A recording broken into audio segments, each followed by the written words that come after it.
Good afternoon, everyone. Vladimir, let me start by paying tribute to you and to the Ukrainian people. You are fighting not just for Ukraine, but for the freedom and security that is cherished by the British people and by all Europeans every single day. Just a few moments ago here in the United Kingdom, we saw the sentencing of 6 men for Russian-sponsored arson attack on a warehouse in East London. This was a warehouse storing humanitarian aid and satellite equipment destined for Ukraine. We will not tolerate this hostile activity. And it just underlines the point. Your security is our security. What happens on the front line of Donetsk today is shaping our collective future for years to come.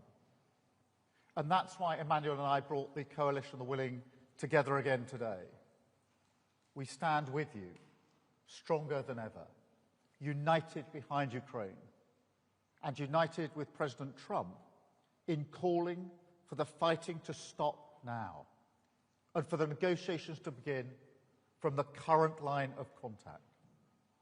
President Trump is right to have imposed sanctions on Russia's oil majors, as the UK has also done, alongside the latest package from the EU. And we must now maintain this pressure. Vladimir, you have said for months that you're ready for a ceasefire and you're ready to meet Putin. Yet he continues to stall and play for time.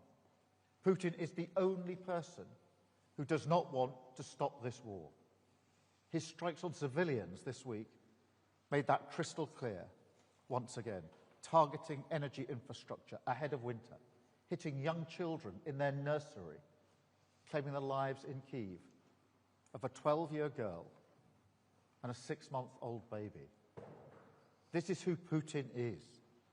Time after time, he rejects the chance to end the war. In just the last few days, he's rejected the opportunity for talks once again, instead making ludicrous demands for Ukrainian land, which he could not and has not taken by force. Of course, that is a complete non-starter, and it shows yet again that he's not serious about peace. So we've been clear today that we must respond. Working with the US, this coalition is determined to go further than ever to ratchet up the pressure on Putin, from the battlefield to his war economy, because that is the only way to change his mind and push him back to the table. And in our meeting this afternoon, we came together around a clear plan for the rest of this year. First, we will act to take Russian oil and gas off the global market. Last week, the UK became the first country to sanction all of Russia's oil majors. On Wednesday, the US acted decisively to join us, together with further sanctions from the EU. And we're choking off funding for Russia's war machine. And I'm urging others to take these steps too, to go further to reduce their dependencies and incentivize third countries to stop buying these tainted resources. Second, we're determined to push on with the progress on Russia's sovereign assets and unlock billions to help finance Ukraine's defence. The bill for Russia's destruction in Ukraine should be paid by Russia. So we want to move ahead at speed with the work needed to deliver reparation loans and get the funds flowing to Ukraine. Third, we are strengthening Ukraine's air defence to protect its civilians and its energy infrastructure. I announced today that we're accelerating our UK programme to provide Ukraine with more than 5,000 lightweight multi-role missiles. This programme has created hundreds of brilliant jobs in Belfast, and they're working now to deliver an additional 140 missiles ahead of schedule to bolster Ukraine's defences through the depths of winter. Fourth, we will keep up the military pressure on Putin through the continued provision of long-range capabilities. And finally, while now is the time to prioritise pressure, we're also continuing our work on security guarantees, including the multinational force Ukraine, to uphold a just and lasting peace when that day finally comes. Because, and I say it again, Ukraine's future is our future. What happens in the weeks and months ahead is pivotal for the security of the United Kingdom and all our allies across NATO and beyond. So we are determined to act now, to dial up the pressure on Putin and finally bring him to the negotiating table in good faith. Thank you. Now let me hand over to my friend Vladimir. Thank you so much, Kieran. Ladies and gentlemen, dear friends, Kier, Mette, Dick, Mark, and everyone here, thanks you for today's meeting, today's coalition. These are two important days for us, very important. Today, the meeting of the Coalition of the Willing in London, and the day before there was an EU leaders meeting in Brussels. I thank you guys for all the support and your readiness to keep helping. And today, all the partners confirmed that next year they will continue to support Ukraine, our country, our resilience, especially the financial support, which is crucial. And today, the new Prime Minister of Ukraine joins the coalition for the first time, and all the signals are clear. Thank you.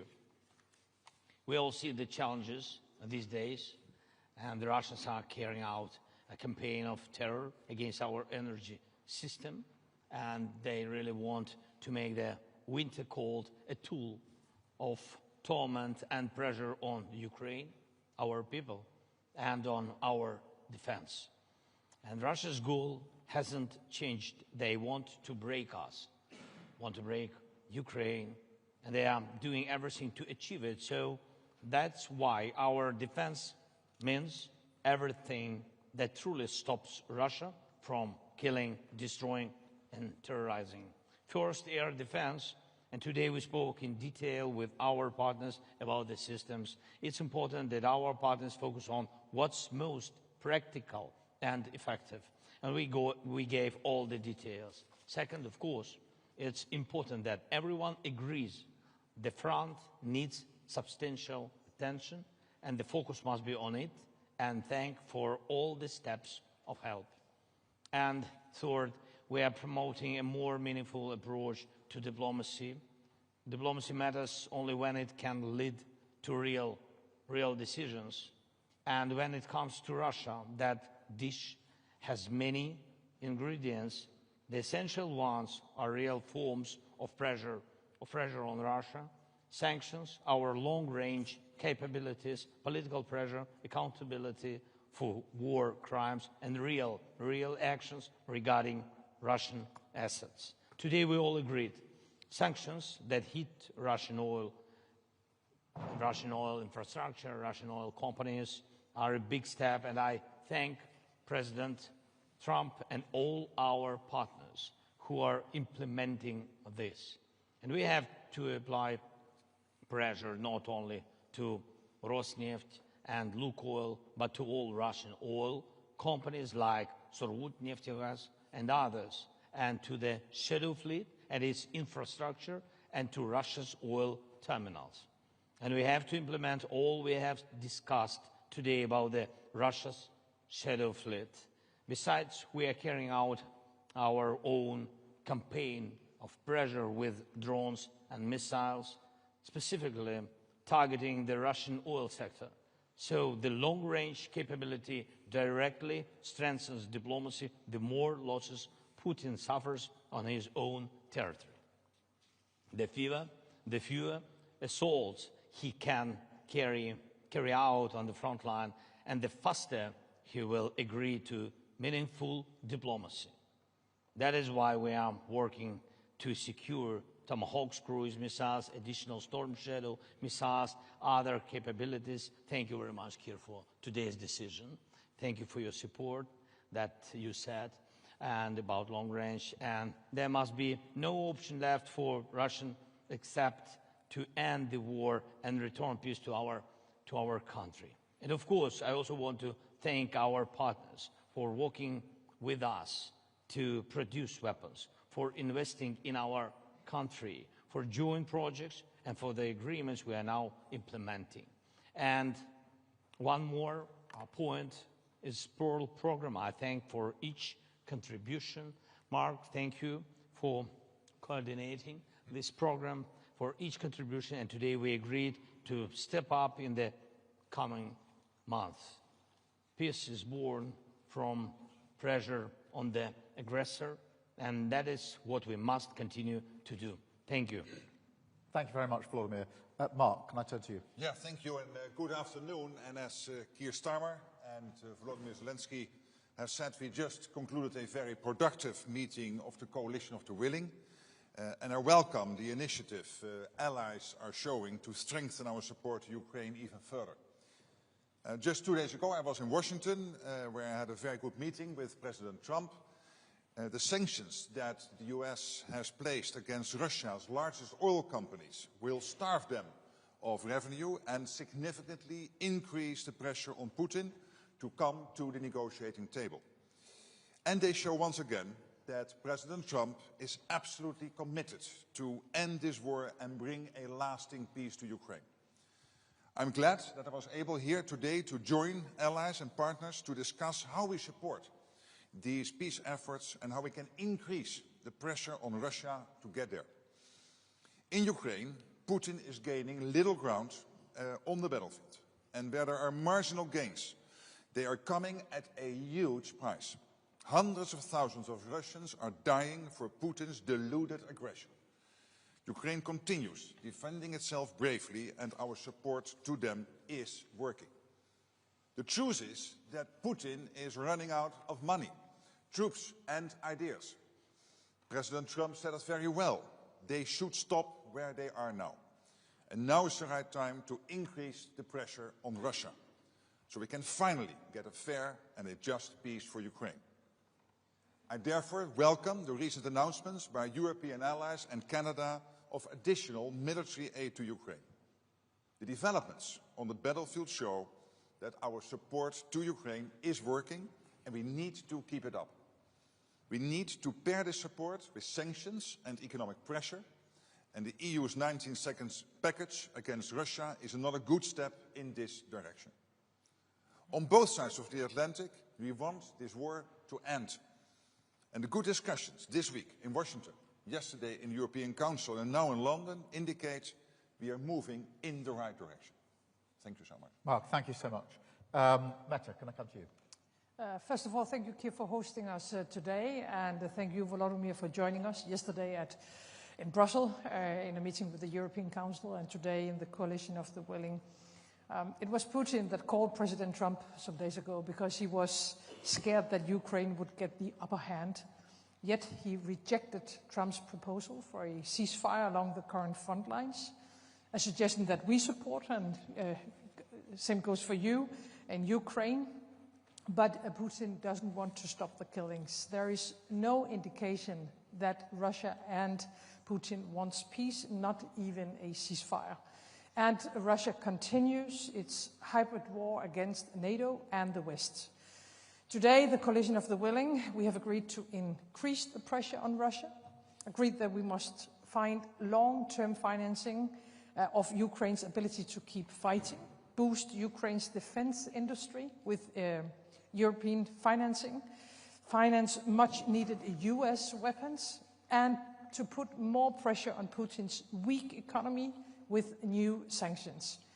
I think this week we have taken significant steps with EU's new sanctions package, targeting Russian energy sector, the shadow fleet, and much more. United States have now sanctioned, as we already have heard, Russia's 2 largest oil companies. And already last week, the UK, announced sanctions targeting those companies as well. I think Putin's strategy has been to wait for us to stop, at some point to give up. But of course, this will never happen. So once again, we have today agreed to be united in our efforts and our promise to to you, dear Volodymyr, and to Ukraine and to all Europeans is that we are willing to continue, of course. Thank you so much. And then to you, Dick, please. Thank you, Keir, and thank you for hosting the Coalition of the Willing today. And Volodymyr, thank you for being here as yesterday in the European Council. And both meetings had the same purpose, peace. And in doing so and making sure that that will happen, we need to keep Ukraine in the fight, as everyone more or less stated today in different words. We need to maximize support to Ukraine. And Ukrainian needs have to be leading in that. What we see is that Russia is the only party rejecting a ceasefire, circumventing all diplomatic initiatives and continuing to attack Ukraine. The only way to persuade Putin to engage in serious talks is to increase economic pressure on Russia and our support for Ukraine. This week, important measures were taken in the EU and the US, and coordination for further steps we could take is necessary. First of all, on sanctions. It would be good if the EU were to copy the US-UK sanctions against Lukoil and Rosneft.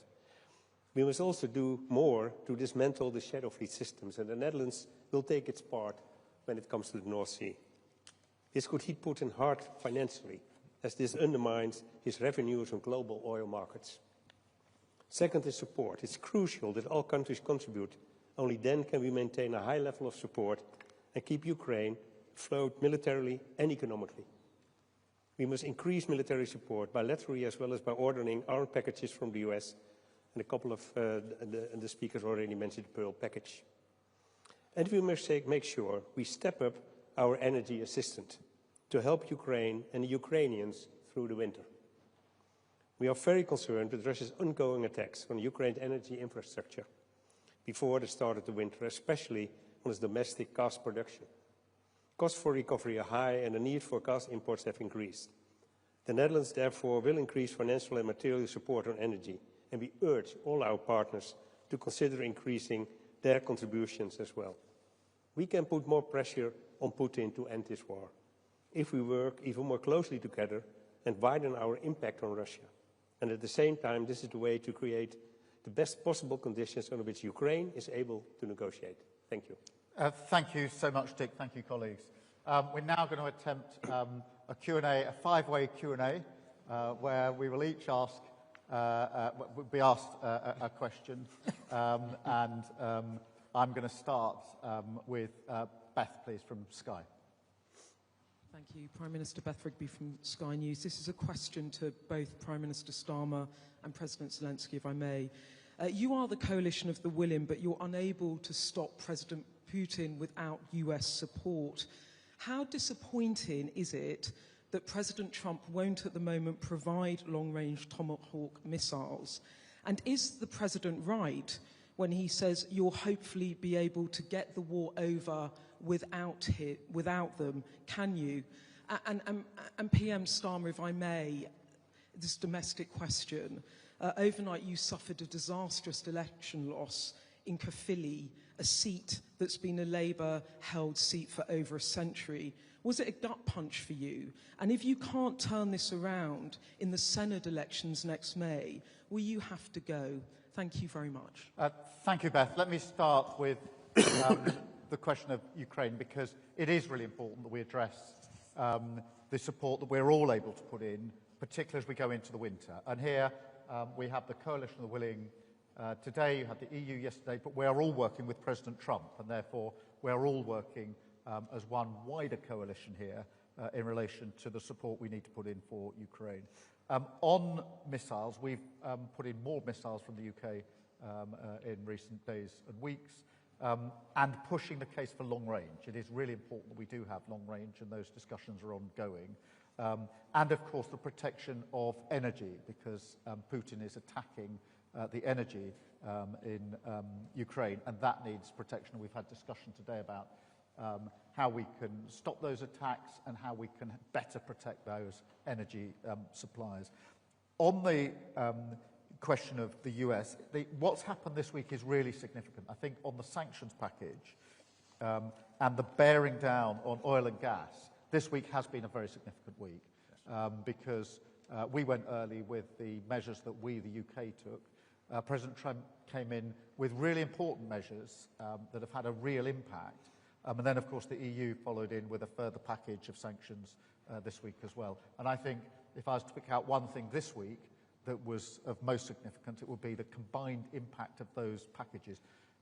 Not only because of the impact they have on the Russian economy and the pressure that they put on, but also because they demonstrate the point that whether it's the Coalition of the Willing, the EU or the US, we are all coordinating clearly in our efforts to support Ukraine and effectively doing so. The other thing I would point to is the progress made on Russian assets. Yesterday the EU took a very important step forward. And there was absolute clarity in this afternoon's meeting that we need to see that progress come to fruition within a short timetable because that would be a really material further support that we can put in for Ukraine. So when we said that the ambition really this week, if you like, is to take Russian oil and gas off the global market, we've taken a significant step forward. I would also add that the measures or the movement in position by India and China in relation to Russian energy and oil in particular are also significant. I think what you'll detect behind that is the sort of coordination and discussions that are going on, have been going on today, are going on between us pretty well all of the time, and having a very significant impact on Russia, because we must put Ukraine in the strongest position. This is going to be a hard winter, of course, particularly when it comes to protecting energy, and it is very important that whilst, of course, we want to get to a ceasefire and a lasting peace, we will, in my view, only get there if we put Ukraine in the strongest possible position, and we must never lose sight of that aspect of it. I mean, I'm really pleased to see the Coalition of the Willing so determined and united on this. Of course, to some extent, the coalition was set up to answer the question, what about security guarantees? But to see this wider coalition now working in a coordinated way, I think it really reinforces why the Coalition of the Willing is so important. In relation to the by-election, look, I'm deeply disappointed by the results. I'm not going to suggest otherwise. I spoke to the First Minister this morning, and clearly we need to reflect and regroup and double down on the delivery in Wales, and we clearly need to do much more. Vladimir, can I pass over to you on the first issue? Thank you very much for the question. So, first of all, we're not finding and we are not searching the way how to stop Putin and how to finish this war without the United States. So our plan is to make strong steps together. That is the plan, by the way, of Putin. He wants to divide us, to make us weaker. And that's why I think that we have to do everything together. First, of course, pressure on Putin, but really practically. First, sanctions, and you see the 19th package, and oil pressure from the United States. And I think this is a very strong step. The second point is long-range pressure between us. From the very beginning, it was about our drones, our long range. Then, God bless, we had such partners like UK and France, and the partners gave us Storm Shadows and Scalps. Then, only after that, United States joined us, and we began to use ATACMS. Not big number, but in any way, it's about together. Yes, and now we count on some more strong instruments, but we will see. Yes, then about air defense. Again, it's about together decisions. We really don't have something which can destroy ballistic. That's why Americans helped us, but also Europeans, because firstly, Europe delivered Patriot systems, but United States, they did it together because United States gave licenses for this. Yes, but I hope that we will in any way we will find a way how to produce our own systems. We have to do it, and I think this is the most important thing, that politically it's very important to go together. That what about coalition are willing, and the result at the end will be security guarantees. And again, with the security guarantees, we need to have United States. This is very important. Thank you. Thank you very much. Vladimir, I'm going to pass over to you to call your question, please. Thank you so much. Highly prepared. Валерія Пашко, доброго дня, Суспільне. Public Broadcaster of Ukraine. I have one question for all. It's on reparation loans. So, Mr. President, you were quite optimistic about the political decisions yesterday, but it seems not to have happened yet. What's your view on that? Is it disappointing now for you? And Prime Minister Frederiksen and Prime Minister Skov, why the Council conclusions were changed yesterday? Like the leaders didn't give the green light to the Commission to develop the legal framework for these reparation loans.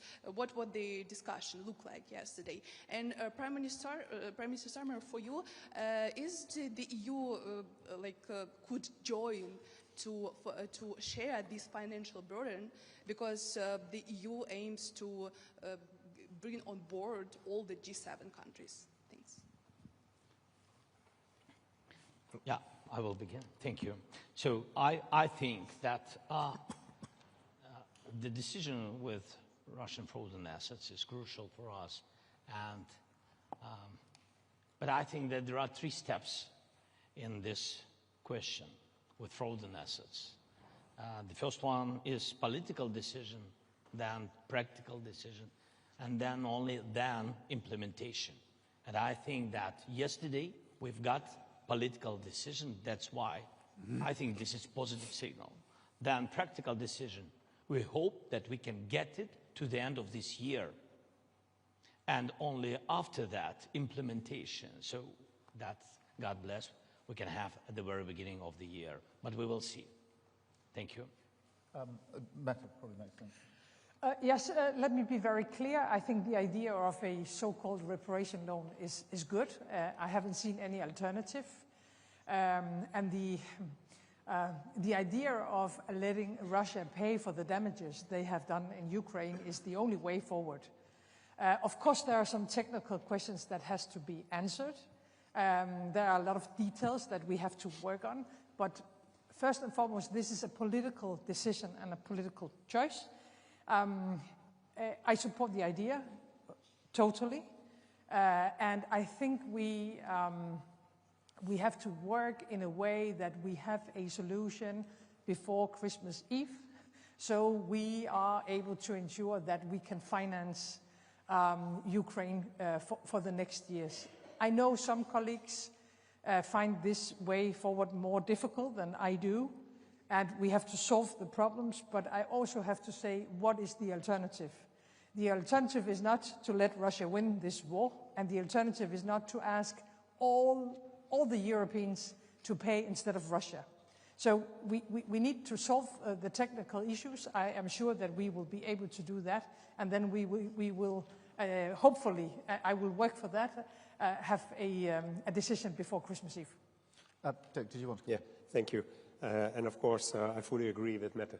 But let me just add a few points. The political decision yesterday was made, and that's very important, that we are going to financially support Ukraine in 26 and 27. And that's an important decision we made yesterday. It's important for Ukraine, it's important for the European Union, it's important for all our partners. Then the second issue is that we talked about, and I think this is an important issue.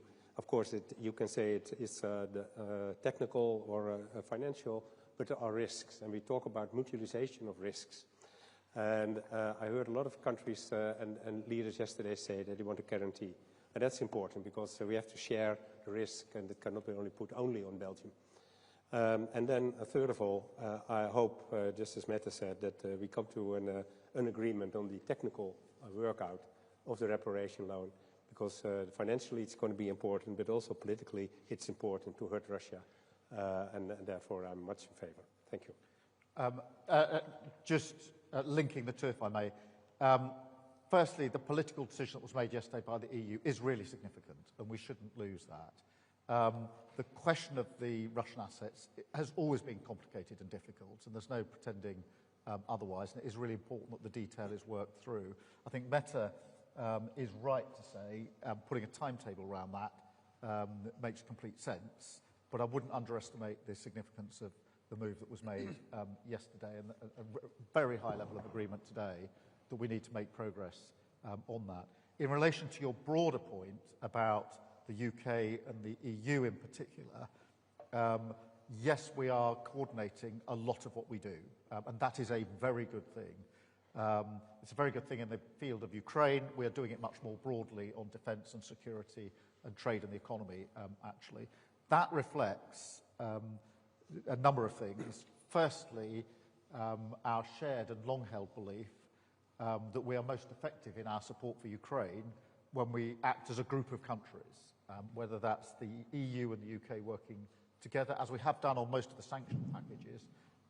It's no accident that we act at the same time, or the wider group of the coalition of the willing.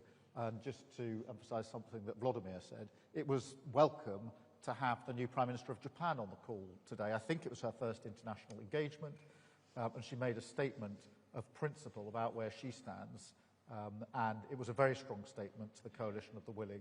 The fact that she chose this forum as her first international contribution and was so clear and powerful in her words, I think emphasises that coalition and the ability to bring together so many countries here is really important. So the first reason the UK and the EU are working well together is because of that most effective rule.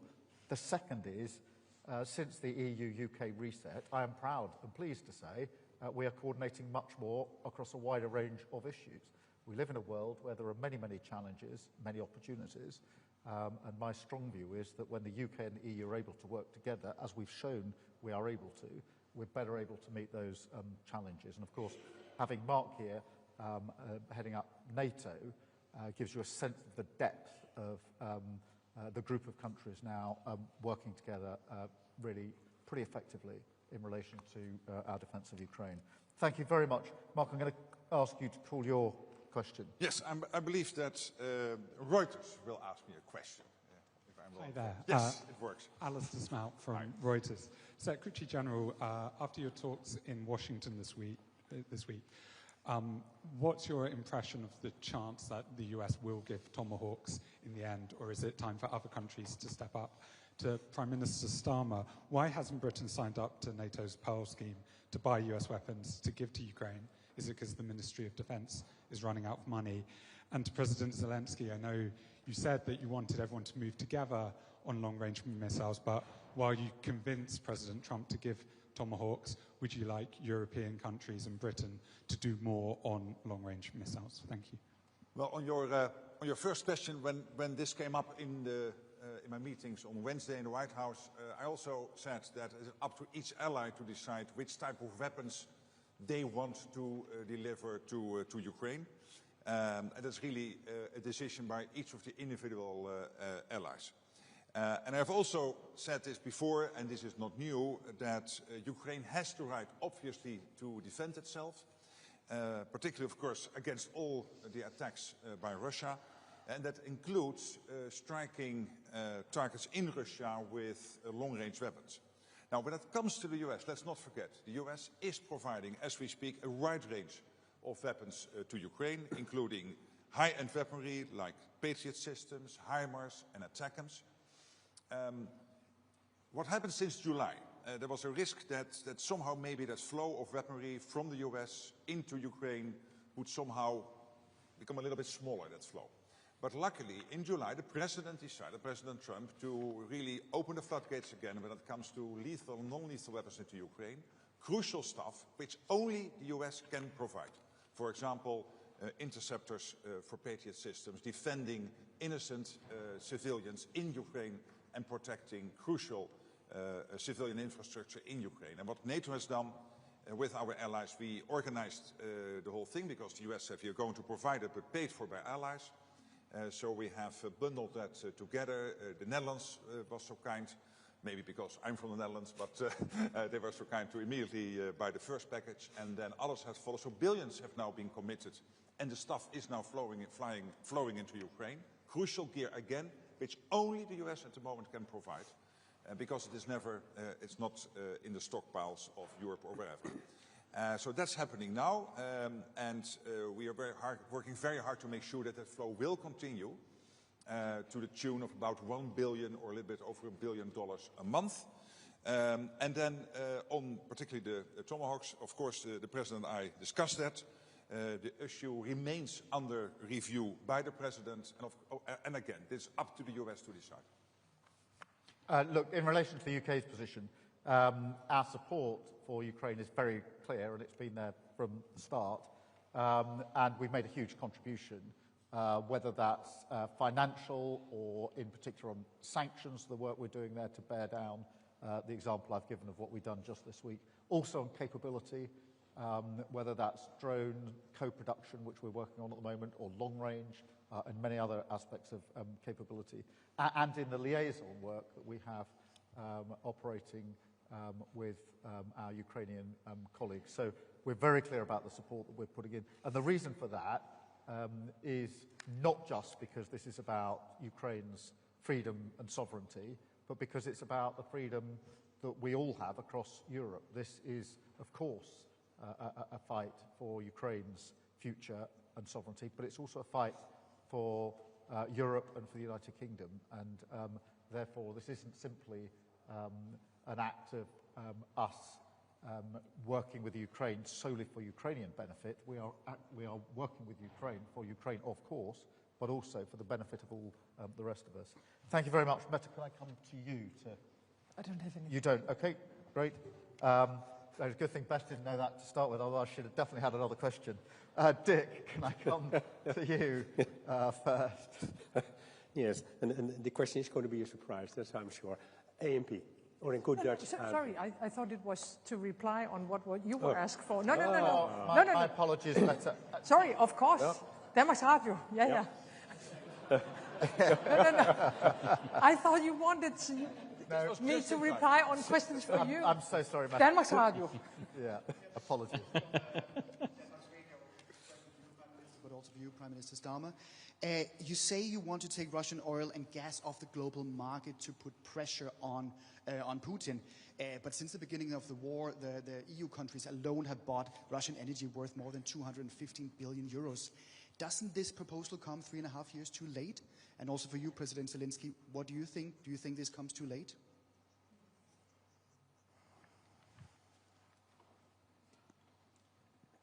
Meta, do you want? Does it come too late? Yes, it does. But it doesn't mean that we haven't done anything through this war. Also, when it comes to Russian oil and gas, we have reduced our dependencies a lot. But of course, all what we want to do is to ensure that Russia's economy is weakened, and that we put Ukraine in a strong position as possible. So I'm happy about the sanctions. I'm happy about the decisions we made only a few days ago to get totally out of Russian oil and gas. That was a very important decision.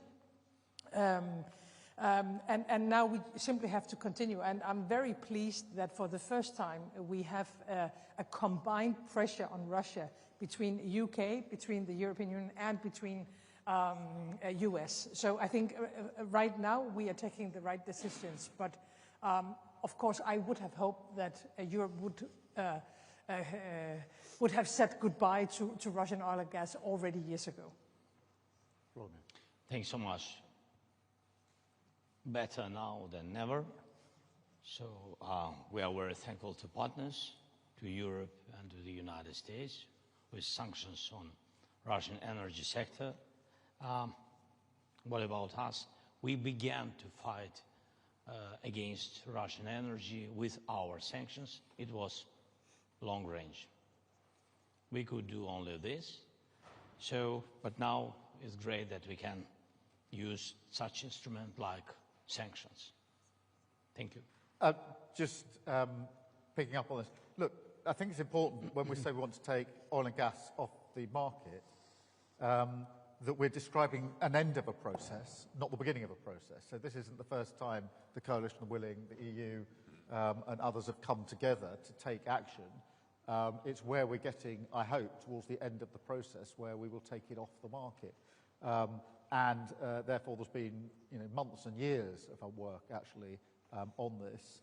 And I think it is really important that we continue to bear down. There are some countries which, in my view, should be moving a lot more quickly in relation to this. And obviously, that's a point that we make on a regular basis. But this is a description of what I hope will be the end of the process, not the beginning of the process.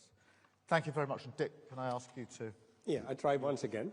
Yes. It's still the same person. Yeah, it's still the same person. Lucky for me. Yes. To Prime Minister Schoof, President Zelensky is very clearly asking for more military support, specifically long range. He hasn't been able to get that this week. The Dutch government considers itself to be a frontrunner in supporting Ukraine. Why is it so difficult to significantly increase this kind of support? And President Zelensky, do you need allies like the Netherlands to increase their support? And has this week been disappointing to you? Well, thank you for the question. And I think it's, as you said, we are frontrunner for a long time.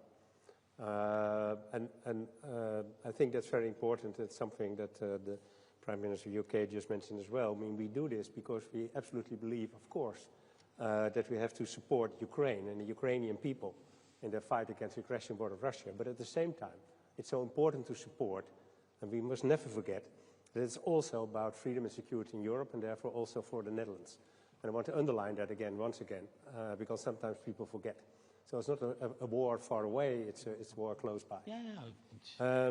Having said so, I think we do everything we can to support Ukraine, whatever it takes, and that also in relation to long-range weapons.